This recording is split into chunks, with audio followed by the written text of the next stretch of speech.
This positional rondo activity develops the strategies used to maintain possession and penetrate our opponents.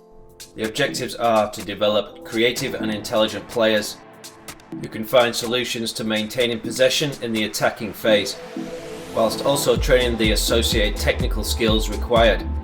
Classified as a low-intensity intermittent exercise with 4-minute work periods and 1-minute recovery. 20 by 10 yard area is used with 2 end zones. With 4 mannequins 5 yards apart, they can be substituted for poles. 2 teams of 2 players compete against one another. Here the yellow team has possession, whilst the 2 orange players defend.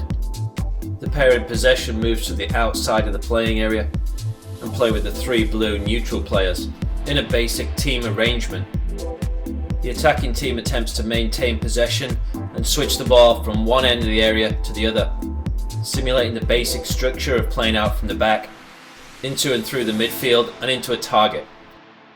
Team in possession act as fullbacks or wide players and play on the lines in between the 2 end markers, transitioning quickly to provide support to the ball carrier.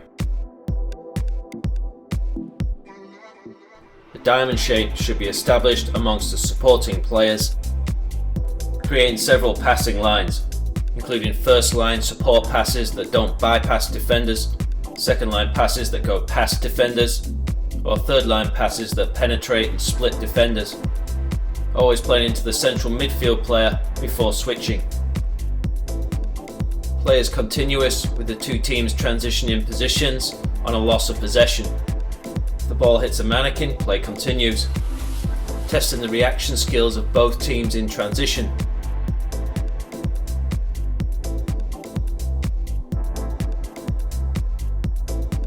When possible, we look to play penetrating passes that bypass as many defenders as possible, breaking defensive lines. Players should be acquiring an understanding of attracting opponents to one area in order to create space in another, freeing up deeper players to receive with limited pressure.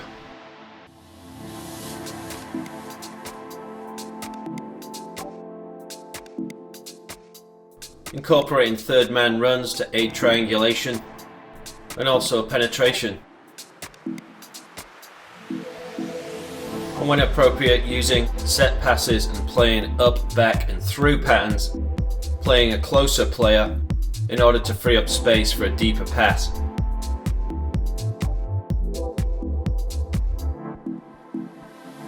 The shape of the team in possession should incorporate both width and depth. The speed of play should be quick with limited touches. We can introduce a point system to make the exercise competitive, with the team earning a point for every successful switch of play from one end to the other. We progress the exercise by removing the central neutral player and having 2 teams of 4 now, positionally representing a left back, right back, holding midfielder and attacking midfielder, who combine with the 2 targets, 4 and 9, representing the centre back and centre forward. Positionally everything flips, as before, when playing back in the opposite direction.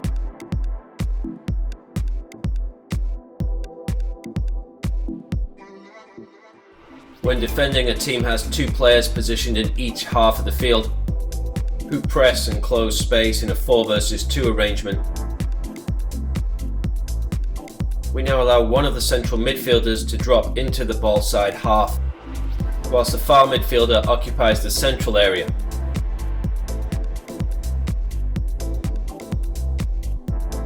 The low midfielder becomes a pivot player, central and connected in the defensive and midfield units of the team. Players should develop an appreciation and understand the benefits of overloads, in particular the 4 versus 2 advantage when playing out from the back.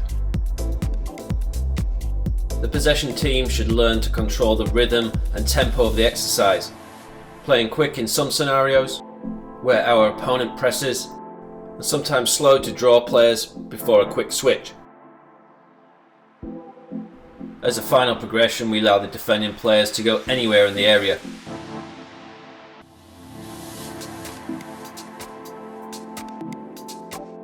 A further progression can be to limit the touches of specific positions, typically the 2 central midfielders. We can increase or decrease the complexity of the exercise by increasing or decreasing the width of the playing area, and any other modifications necessary to increase the complexity and push the player's decision-making skills. Creativity should be encouraged throughout the exercise.